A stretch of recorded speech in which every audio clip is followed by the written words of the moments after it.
హరే కృష్ణ. మొత్తం ప్రపంచంలో యుద్ధాలు నడుస్తున్నాయండి. ఎక్కడ న్యూస్ తీసినా సరే ఇరాను, అమెరికా, ఇజ్రాయెల్ కొట్లాడుతున్నాయి. మనకేమవుతుంది భారతవర్షంలో?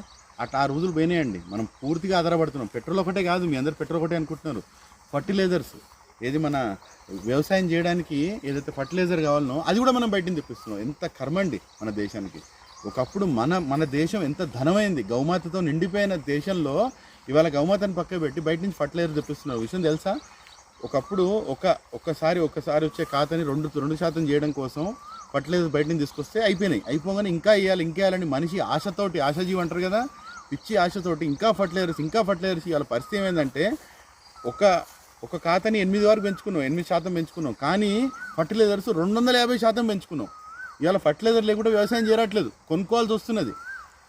ఇవాళ ఏ పరిస్థితిలో మన దేశం అయిపోయిందంటే, ఇదే యుద్ధం ఇంకొన్ని రోజులు పోతే మనకు ఫర్టిలైజర్స్ రావు. పొటాషియం, మెగ్నీషియం ఏదైతే కావాలనో భూమిలో పట్టు ఉండాలనో మొత్తం నశించిపోయింది. కొన్ని ప్రాంతాల్లో బీహార్, పంజాబ్ అలాంటి ప్రాంతాల్లో నేను మధ్య న్యూస్లో చూశాను, అసలు నీళ్లు కూడా పచ్చగా అయిపోయినాయి.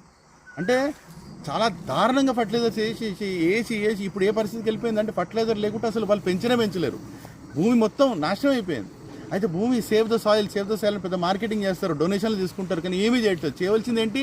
ఇది చూడండి, ఇది సేవ్ ద సాయిల్. ఏంటిదంతా? ఇది నిజమైన బంగారం, ఇది నిజమైన ధనం.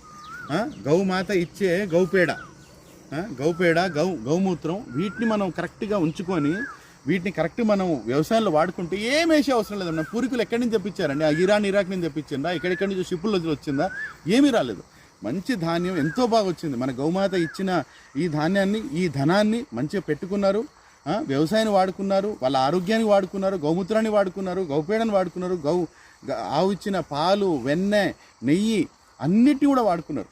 కానీ ఇవాళ రేపు మనం ఆవుని పక్క పెట్టేసి ఏదో భూమాతని కాపాడాలి, భూమిలో ఉన్న మనం మంచి తీసుకురావాలి, గవర్నమెంట్ ఈ సబ్సిడీ ఇస్తున్నది, ఆ సబ్సిడీ ఇస్తున్నది, బొంద సబ్సిడీ ఇస్తున్నది. ఎందుకండి సబ్సిడీ? అర్థం ప్రధాన సబ్సిడీ. ఒక్కొక్క వ్యవసాయదారు దగ్గర ఒక ఆవు ఉన్నదంటే చాలండి, ఒక్క ఆవుతో ఎకరం నడుస్తుంది.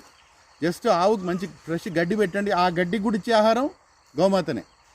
ఆ గౌమాత గడ్డి పెడితే మనకు పాలు ఇస్తున్నది, ఇటువంటి ఇంధనం ఇస్తున్నది. దీంతో గోబర్ గ్యాస్ తయారవుతుంది. దీంతో మనకు కావలసిన మన ఆవు పిడకలు తయారవుతాయి. ఆవు పిడకల్ని కాల్చుకుంటే మన వంటకు కూడా పనికి వస్తుంది. అన్నిటికీ కూడా ఆవు మనకి ఇస్తున్నదండి. కానీ బుద్ధి లేక మనం బయట నుంచి ఫర్టిలైజర్లని, యుద్ధాలు అన్నిటికీ అంత భయపడుతున్నాం. భయపడే రోజులు ఆపండి. ప్రతి వ్యవసాయదారు ఒక్క ఆవు తెచ్చుకోండి. ఏముందండి ఒక్క ఆవును పెంచుకోవడం అంత కష్టమా? చిన్న మడేసుకుంటే ఇంతంత గడ్డి పెట్టుకుంటే సరిపోద్ది, అంతే సరిపోతుంది. మంచి ఆవు పాలు ఇస్తుంది, ఈ ఇంధనం ఇస్తుంది. ఇది మీరు వాడి వ్యవసాయదారులు మీరందరూ బాగుపడండి. ఈ కెమికల్ ఫర్టిలైజర్ మీద డిపెండ్ కాకండి. ఇది ఏనాటికైనా నశించిపోయే మోడలే.